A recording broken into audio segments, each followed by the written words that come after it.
Welcome to the Steve Stine Guitar Podcast, brought to you by GuitarZoom.com. If you want to improve your guitar playing, keep listening. If you want to improve even faster, go to GuitarZoom.com, where you'll find all of Steve's premium courses, masterclasses, and memberships that'll help you quickly and easily improve your playing. Now here's your host, Steve Stine. Hey, Steve Stine here. Thank you so much for joining me. We're going to be looking at a number of different licks or sequences, whatever you want to call them, and they're going to be all based off the key of E minor, which is the same as the key of G major. And I've got some jam tracks, some drum tracks that I'm going to be giving you as well so you can practice along. But please understand, we're going to be looking at these from a technical standpoint of how to play them at the speeds that I'm playing them at, but also we're going to be looking at them from a creative standpoint. So if they're a little bit too fast for you, it's okay if you slow them down. If you're looking at a particular lick, but you're only interested in using a part of that lick that I'm showing you, again, that's all okay. All we're trying to do is open the door to creativity a little bit wider, so you've got something new to try and practice and a unique way of looking at your fretboard.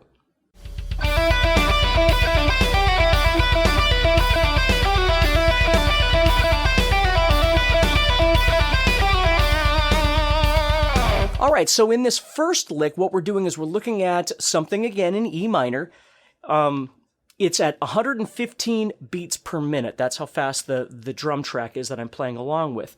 Now, you can play it faster, you can play it slower, you can do whatever you want with it, but we're going to look at this from two different perspectives. Number one, how to play it, and number two, what you could utilize it for in a creative space, okay? So the first thing to do is just talk about two things I want to show you.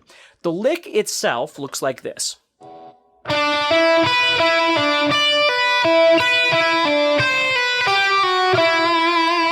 So, I'm thinking about E minor right here.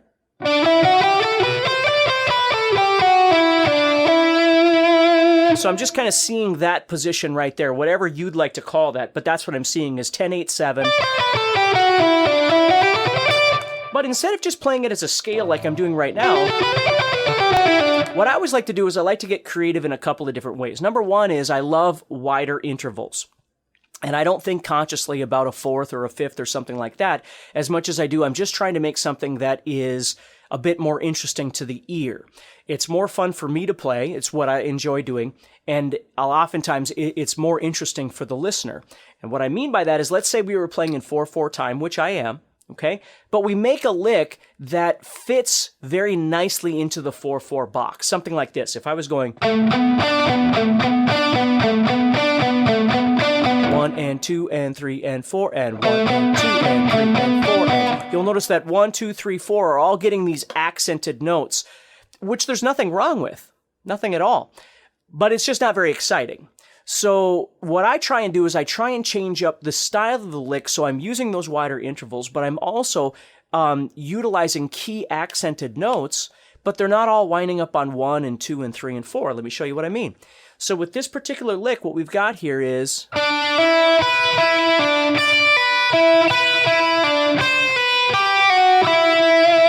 Now again, you can practice this and come back anytime you want. I'm just going to break it down a little bit for you if you're interested, and we'll go from there. So what I've got here, if I think about it, I've got 1 and 2 and 3 and. Now see that? My high notes here that are kind of making this interesting aren't just winding up on 1, 2, 3, and 4. 1 and 2 and 3 and 4 and 1 and 2 and 3 and 4 and. So this is just, I don't know that I'm conscious of it when I'm doing these sorts of things, but I'm just trying to make something that sounds a little more unique and it's not so straight. So let's try and break this down and play it together, okay? So the first thing is how am I picking this? I'll put my pickup selector down there. Okay, let's just start with that. So what I'm doing is I'm starting with this down pick, and then I'm going to another down pick. Now, you might change this. Yours might be different, but I'm going to a down pick on the first string, 7th fret, which means that when I go back to the 9 of the 3rd string, because I'm skipping over the 2nd string, I'm going to do that with an upstroke, because I just left with a down. So that's got to be an upstroke right there. And then I'm going to do a pull off to the 7, which again is giving me a rest in terms of picking. So then I go back to the 10, but I'm going to play that with a down pick. Now I'm going to pull off to the 7, so again it's giving my pick a rest.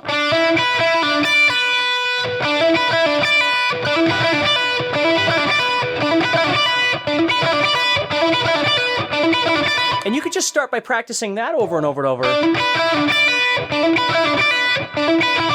Remember to try and keep the other strings quiet as much as you can, okay?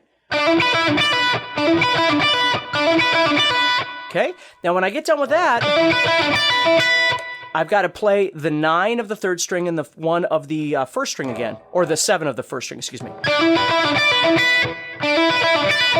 Now I do both of those with down picks. I'm just jumping over the 2nd string. And then I'm going to do this pull off again. From 9 to 7, that's going to wind up being an upstroke again. And then I end with these pull-offs, 8-7, 8-7, and then the 9. Now, I'm playing those as down, up, and down, but it wouldn't really matter because you've got a pull-off in between each one. So if you think about it, the big trick here is that whenever you're skipping a string, you've got to figure out the best way of getting back to that. Now, by nature, when I play, whether I'm jamming or writing something, I often use these pull-offs in my playing. I'm a very, sometimes I pick a lot, sometimes I play a lot of legato stuff. But these pull-offs are really nice because they're giving you a chance to breathe. They're giving your pick a chance to breathe a little bit.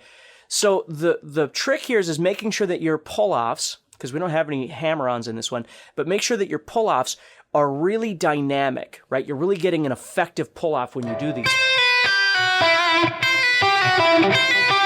And keep everybody quiet as much as humanly possible when you play, so everything sounds nice and clean and crisp.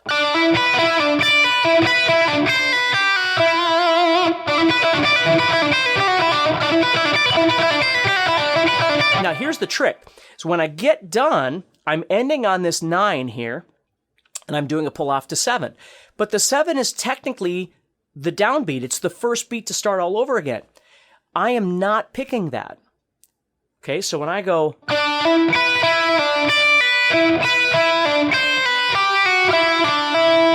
Okay, I'm doing a pull-off to the 7, which is actually the beginning, and then I'm doing a hammer-on back to the 9. So that's the only hammer-on I really have there. I guess I have that hammer-on on the first one every time, right? So the 7 and 9.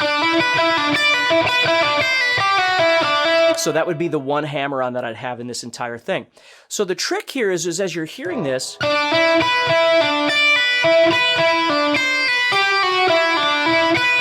I have to really be conscious of... Let me grab a metronome here.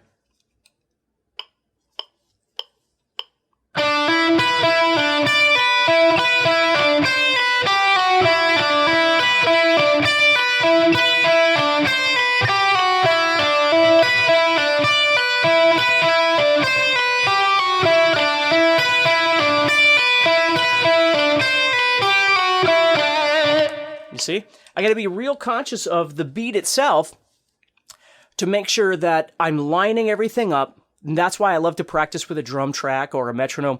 And I use a metronome a lot. Now, for the thing I'm showing you, of course, I've got a drum track that I'm using. But when I'm developing licks or patterns or whatever you want to call them, if I need to, I pull out the metronome and I practice it over and over and over to make sure that I can line things up, because that's what makes it sound effective. Okay? So go ahead and explore this. See what you can do with it. But understand that from the creative perspective of something like this, you can go in there and maybe just grab something, even if it's just the...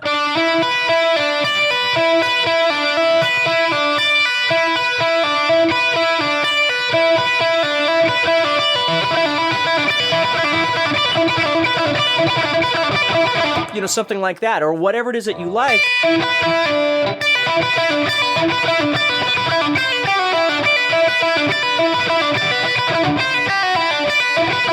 See how I can make up just a million different little things from that?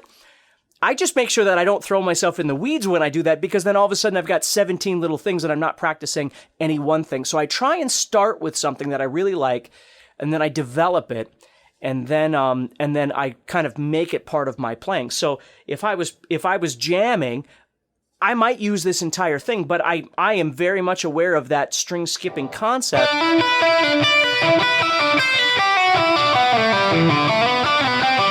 And I might go into something else from there. So see what you can do with it, and hopefully you can come up with something pretty fun.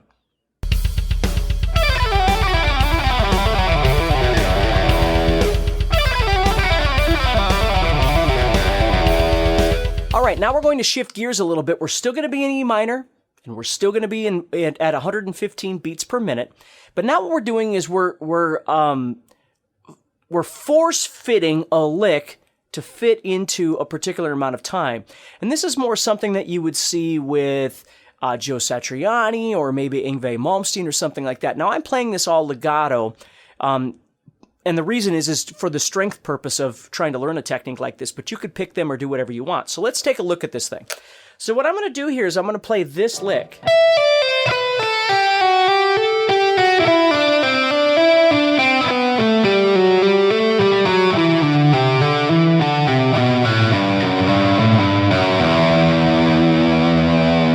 So let's just break it down string by string. The first thing here I've got is a pull off from 12, 10 to 8, and then 12, 10 to 8. Now you could pick these, you can do whatever's comfortable for you. I'm just picking the first one of each sequence. Now when I get to that 8, what I'm going to do is slide down to the 7. And then I'm going to do hammer-ons back to the 8 and 10, and then pull off back to the 8 and 7. So it looks like this. Now the trick is as you're doing this, try and keep everything as straight as possible, meaning in terms of your rhythm, right? So you have ba da da da da da da da da da da. You know, sometimes your fingers, depending on the strength of each finger, it's sometimes kind of hard to keep them even in terms of their rhythm, and also their dynamic. Try and make sure that they're all getting kind of the same dynamic.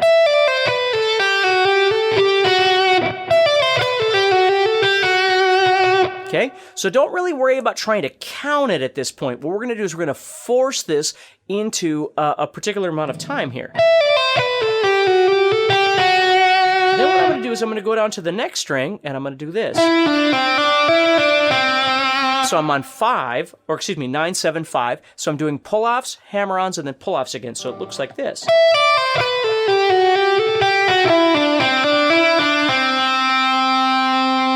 See that?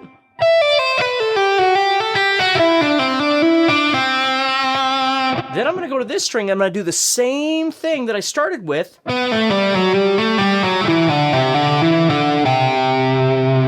So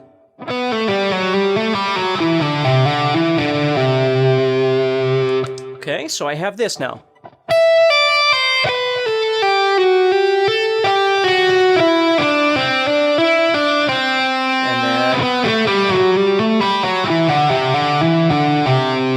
Go to this string, do my little slide, just like I did here, right? And I did there, and then I'm done.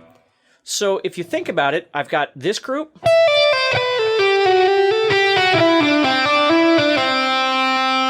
then I've got this,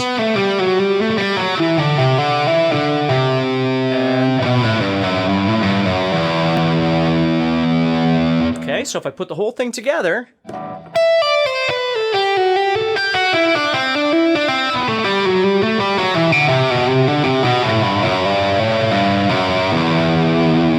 oftentimes I'll play this entire sequence without picking anything but the very first note.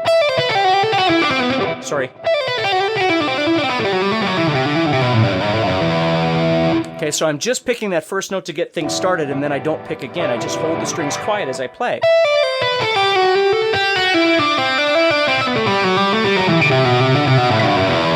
So it makes for a great legato workout, hammer-ons and pull-offs, okay?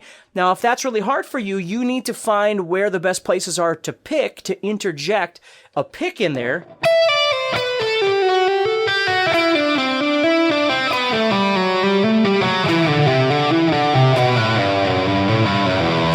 most logical place would be every time you switch a string, but you might need to pick more in there. Now, you could take this entire thing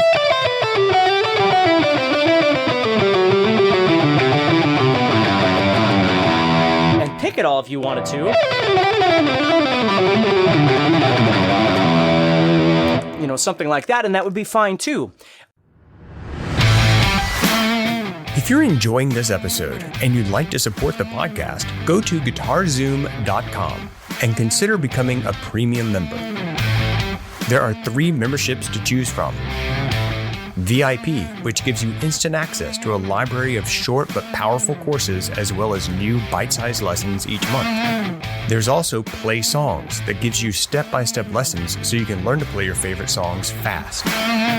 And finally, there's Masterclass, university-level training on everything from soloing to music theory, from blues to home recording. For more info about these memberships and all the premium courses available to you, go to GuitarZoom.com. Now back to the podcast. I love shaking things up. So I've got certain licks that I'll pick everything, and then I've got certain licks that I'll do legato with. You'll notice that the first, lick that we did was very systematic in terms of its timing. Now all of a sudden we've got this, which again, you see Paul Gilbert and all kinds of different players like that, Guthrie Govan or whoever it is. These players will play something and they're shoving it into an amount of time. So that's what we want to do with this lick, is just look at squeezing it into the rhythm that we're given, right? The 115 beats per minute. So you might, again, just take one section of this, right? You might just do something where you go,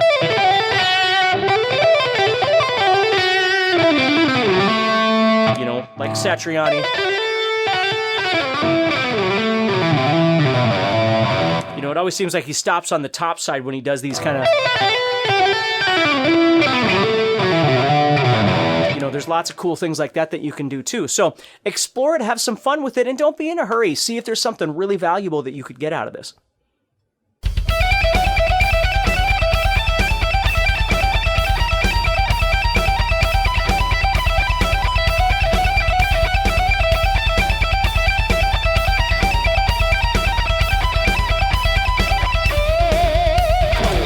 All right, so now what we're going to do is bump the metronome up, or the drum track up a little bit, to 130 beats per minute.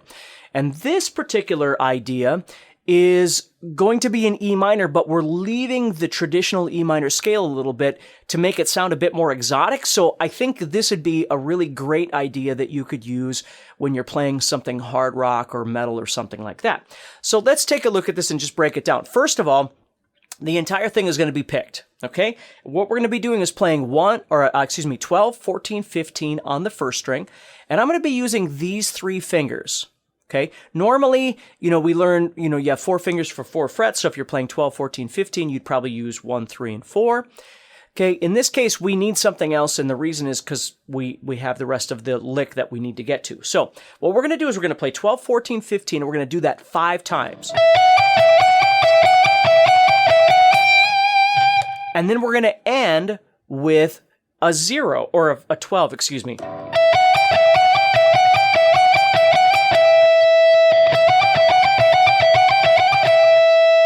Okay, now if you think about my picking pattern, I'm just doing alternate picking the entire time, so I'm ending on an upstroke. Because the next thing I'm going to do is exactly the same idea, but I'm just going to change my fingering. I'm going to go 12, 15, 17. Okay, so when I play this,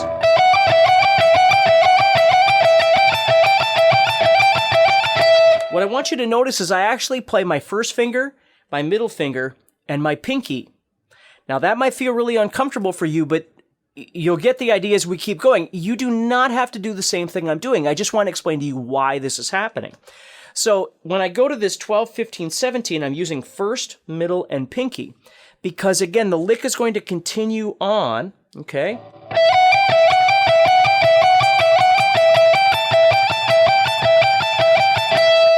Okay, because the next thing I'm going to do is 12, 15, 18.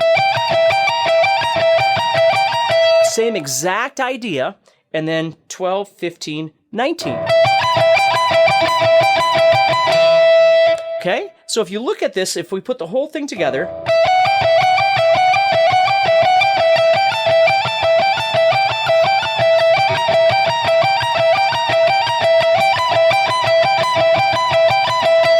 so really what makes this kind of tricky is you're doing 5 patterns and you're ending with a 0 and then you're starting again with a 0.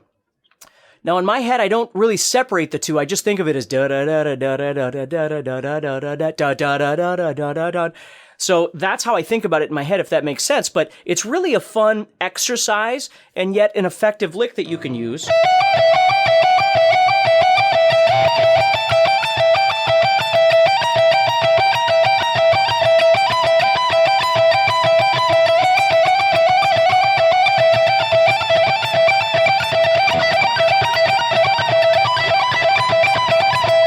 Okay, so that's kind of a fun one to practice too. So see what you can do with that.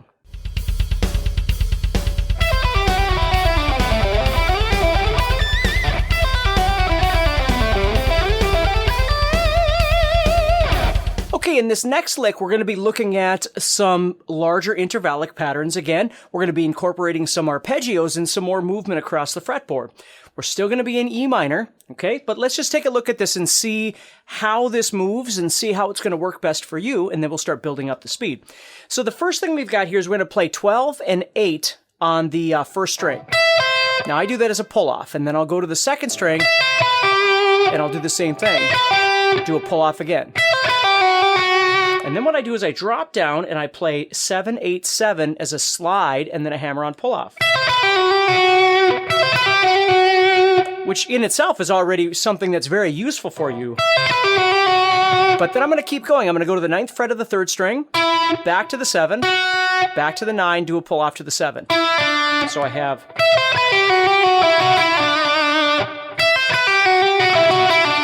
And then I'm going to continue on. Now what I'm going to do is play 10, 9, 7 on the 4th string. Now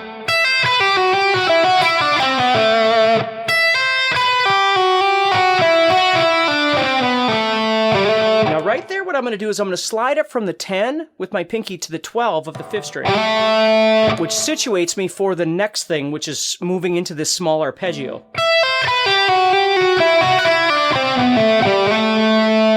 Okay?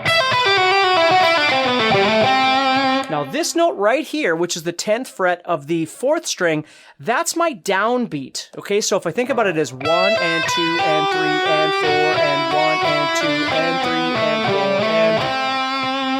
and... When I get to this note right here, this is the 1 all over again. So when I practice something like this, what I do is I take the metronome and I just practice over and over and over, and I start developing where that downbeat needs to be so I can work on the first part.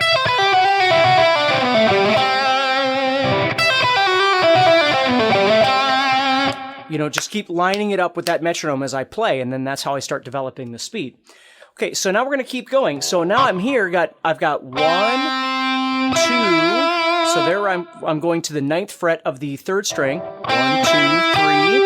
And then what I'm going to do is I'm going to head up, and I'm going to do a slide from 12 to 14. And I'm going to use my 3rd finger for that slide. You could use your pinky, and it would still be just fine. Okay, so I have... just like that, or... Okay, now once I get there, I'm into my standard sort of E minor first position, if you will, and I'm just going to play this.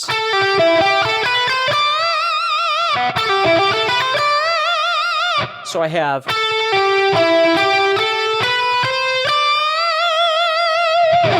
Okay, so 14, 12, pull off, down to my E, then I'm going to work my way back up, 12, 14, 12, 13, 15, and then I do my bend. So I have...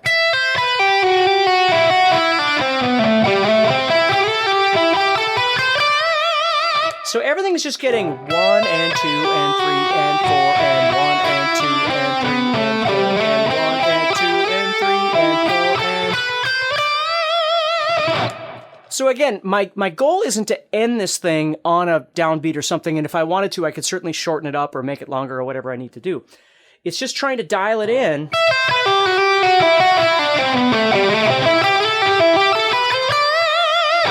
Over over and over and over until it starts feeling more comfortable. So this is a really fun lick. And again, you don't have to play it as straight eighth notes like I'm doing. You could always break it up and do something else. You could just borrow a certain idea, like something just, if you just took this part.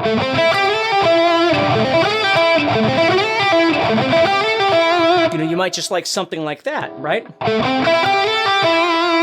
Or if you're coming off, you might just like a piece of that. I'm always studying other solos and licks and ideas from different players. And my big thing, and I know I've told you this a million times, but my big thing is I don't always use the whole thing. I just grab something in there that makes the most sense to me, and then I'll utilize that in my own playing. And sometimes it'll become something else, right? Which is where a lot of the stuff that you're learning right now comes from, is just a spark from somewhere else, and then I develop into something a little bit bigger and then share it with you. And then you can kind of decide what you want to do from there. So this is a really fun one to check out as well.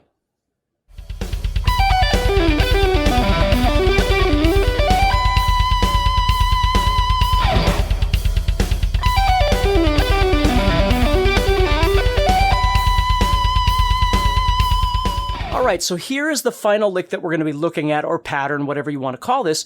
And again, this is going to be using some wider intervallic movements, some arpeggios. These are all things that I use very commonly in my playing. So let's break down what's actually happening here. I'm going to be doing a pull-off from 19 to 15, and then again 19, 15 on the second string. I love those wider intervals, as you're probably noticing. Now right here, what I'm going to do is a little arpeggio, where I'm going to be going from the 15th fret of the second string, which is where I left off with the pull-off. And then I'm going to play 16, 17. Now, for me, I'm going to do those as upstrokes. So I'm doing down pick, pull-off, down pick, pull-off, up, up. Now, you don't have to do it that way, but it just feels really comfortable for me, especially when we get into the second part of this lick. You'll kind of see why, but please understand that you can always readjust this to whatever's going to feel best for you, depending on the speed that you're trying to get to, and just comfortability. It makes all the difference in the world. So I've got...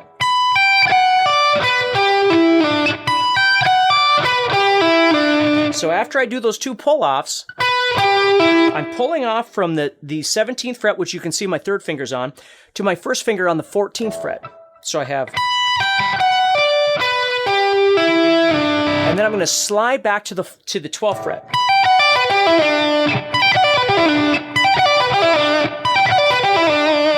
Okay, then I'm going to do exactly the same thing starting on the 16th fret of the third string. I'm going to do those pull-offs. Up, up on the 14, 15 here. And then I do my pull-off to 12. The only difference is I'm not going to slide. I'm actually just going to stop there. So I have... And then, now instead of just stopping, what I mean is I'm not going to go this direction. What I'm going to do is a hammer on back to the 15.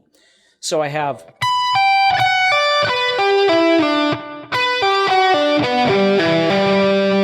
okay, now that 15 is the beginning of an arpeggio moving this direction. So I'm going to play 15, which is what I left off on with that hammer on, 14, and then 12. So I have...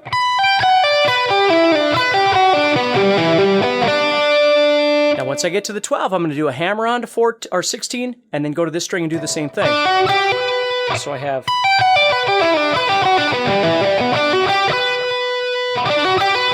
So again, I've just got that nice wide interval in there that sounds kind of cool. And then what I'm going to do is I'm going to just come back. So I did 12, 16, 12, 16 as hammer-ons. And I'm just coming back with a pull-off on this one. And then 16, 12. Okay, so now I've got... Then I'm going to slide up to the 14. Then I'm going to go right back to the 17, 16, 15. Now I'm playing them downward.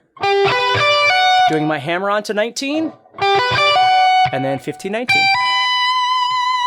So I'm coming right back up the way I went down.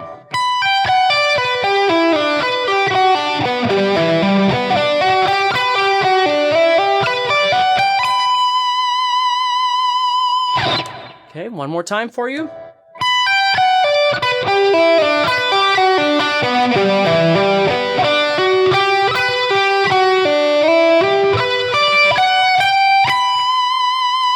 And again, your job is to figure out what feels most comfortable when you're picking this. Which direction feels good to you?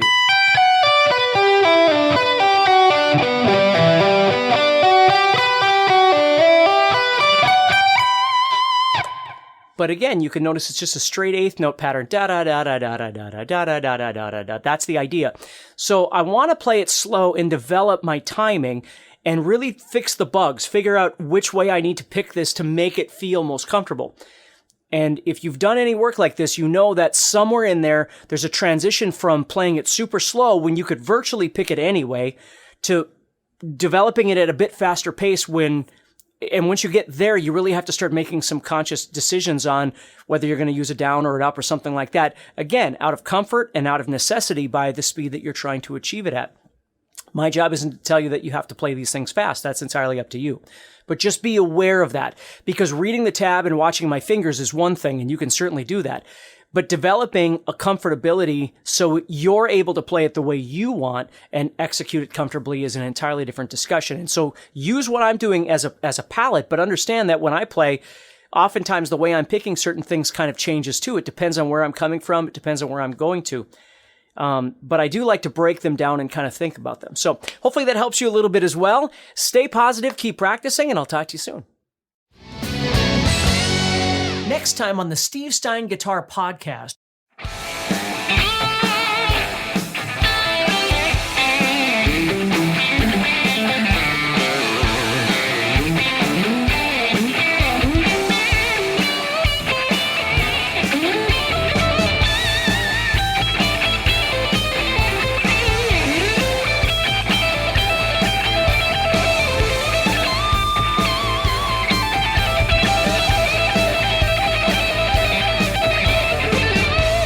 Now, the beauty of essential rock and roll is learning how to solo over a major chord progression using minor pentatonic or something from the minor family. Okay? Even though your brain, if you're a logical person, your brain is going to deny that and say, no, it's in a major key, therefore you should solo major, and rock and roll says, no, you don't want to do that. Hey, Steve Stine here from GuitarZoom.com, and thank you so much for listening to this podcast. If you enjoyed this episode, can I ask you a favor? Please subscribe, leave a review, and share it with a friend. Your feedback means more to me than you'll ever know. And be sure to check out my YouTube channels where you'll find over 1,000 videos to help you with your guitar playing. Thanks again for listening. Stay positive, keep playing, and keep having fun. If you'd like some help with your guitar playing but you're not sure how to get started, go to GuitarZoom.com and look for the Help Me Choose survey. By answering a few simple questions, you'll get Steve's personal recommendation of the perfect course for you. All this and more is available for you at GuitarZoom.com.